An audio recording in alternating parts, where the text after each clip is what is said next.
Welcome back to Chukitable Media, a reviewer channel, a documentary space that deals with current issues, future, and the past events. All these events put together will lead you to make a better decision in the future. The review are excellent. Keep on watching. For not being allowed to rule, they demanded for a special law which they call not too young to rule. The youth fought and got it passed. It was passed by President Muhammadu Buhari. This bill I was talking about was introduced in the House of Representatives, sponsored by Tony Onwulu and Abdul Aziz Yako in the Senate. Hence, with all this effort, it pays off. People like Betta Edu and Yaya Bello sprung up, among others, in Nigeria. But the question is, what have the youth done with it? Have the youth really taken the opportunity that this bill gave to them? An example of the former governor of Kogi State, Yaya Bello. When you look at him, you say he is also a youth.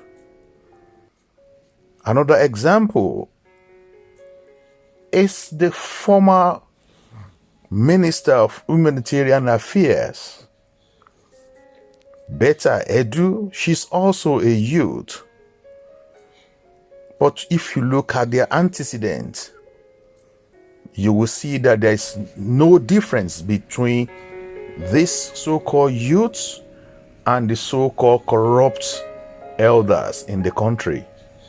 Welcome back to Chukitable Media, Ministry of Poverty Alevation.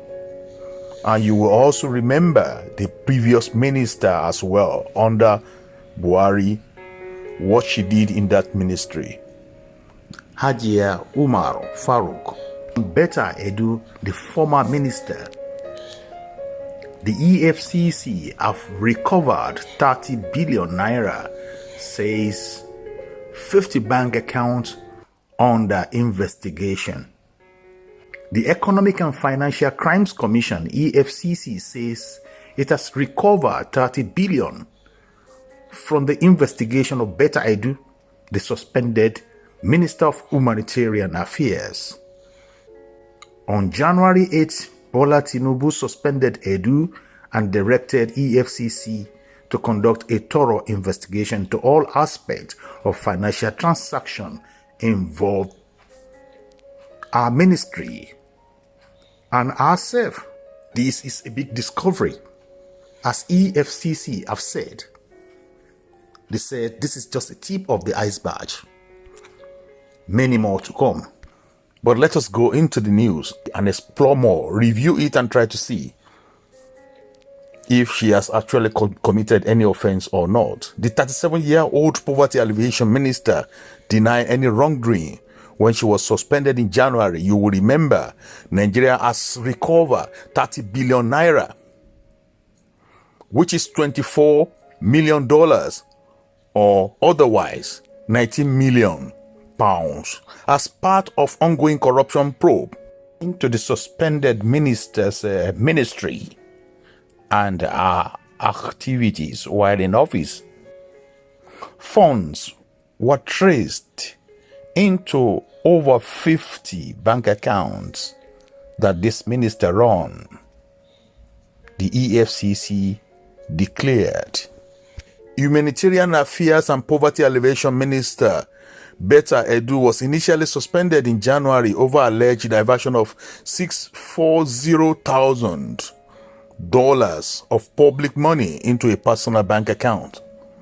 Bola Tinubu then ordered an investigation into her ministry, and at that time, Dr. Edu Betta, 37 years old, denied any wrongdoing. Her office said she had approved the transfer into a personal bank account which was not in her name, but said it was for implementation of a grant to vulnerable group, not knowing that Betta Edu herself is the vulnerable person, or the group behind her are the vulnerable group.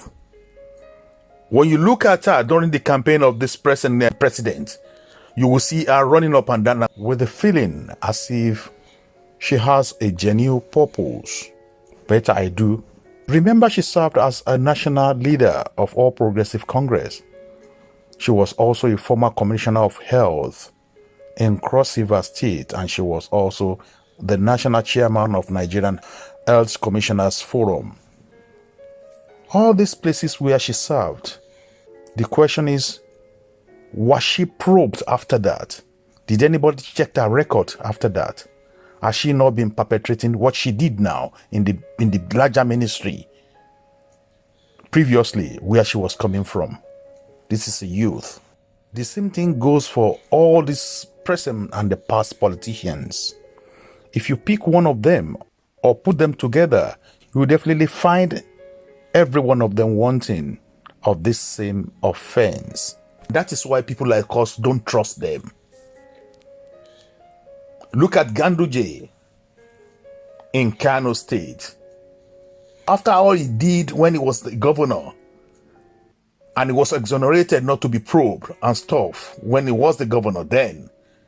Remember, a journalist or a newspaper organization was also punished for exposing Ganduje. But right now, there's a new government in power. Now they've chosen now to probe Ganduje further. I think the case is coming up in the court on the 17th of April. Let's go further with the case of Mrs. What a man can do, a woman can do better. So Efcc said during its nearly 6 weeks of investigation so far, it had found many angles to examine. They said, as at now, we are investigating 50 bank accounts. 50 bank accounts. In less than how many months? Less than 6 months. And she has committed this type of atrocity.